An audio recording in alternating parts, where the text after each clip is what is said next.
The things we see when we take the time to look. The neighborhood lake we drive by every day without ever looking at the wildlife there. The weeds in our backyard hiding some rather beautiful flowers. The fish pond that hides all kinds of beautiful patterns, not to mention the fish. Ordinary things like ordinary people are gems worth searching for and then acknowledging their worth and beauty. I have lost some friends from my Facebook page. I will miss them, of course, but I do honor their decision. I suspect that their decision was based on my disclosure that I was not a religious person. They saw my video titled Private Video Insight into Microdac, and then they chose to go away. Oh well.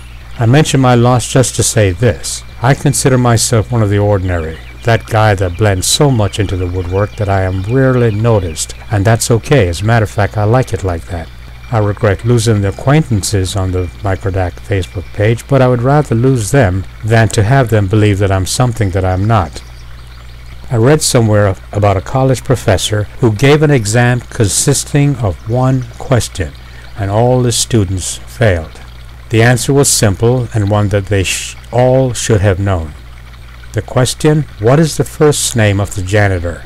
I wish I could give credit to the source of that story, but quite frankly, I do not have that information. Perhaps you can, and share it with us via the comment section.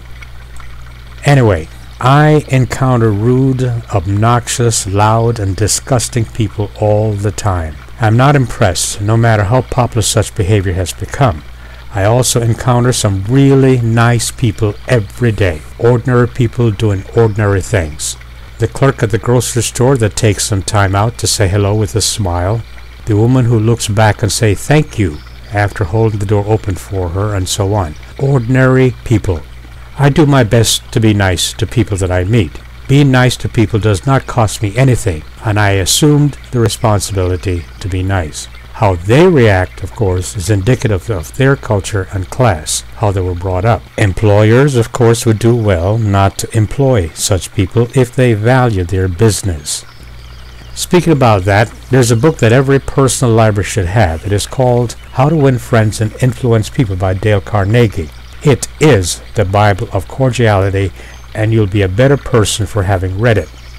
If I may, I would also like to recommend How to Master the Art of Selling by Tom Hopkins, if for no other reason than for you to learn how you're being manipulated on a daily basis. Besides, if you're unemployed, learning the art of selling means that you will never be unemployed again. Salespeople are always in demand, and good salespeople are in great demand. That is good information to have, don't you think?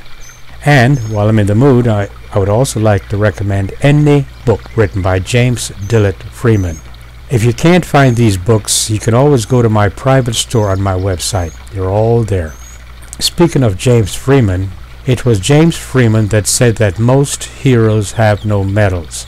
The teacher who never made the news, the clerk who does his or her job with a smile, the bus driver that you never look at, the policeman or woman who did his or her job with integrity, the fireman who kept fighting the fire till the bitter end, the miners who gave us the coal, the soldier or sailor who stands watch so that you can sleep tight at night.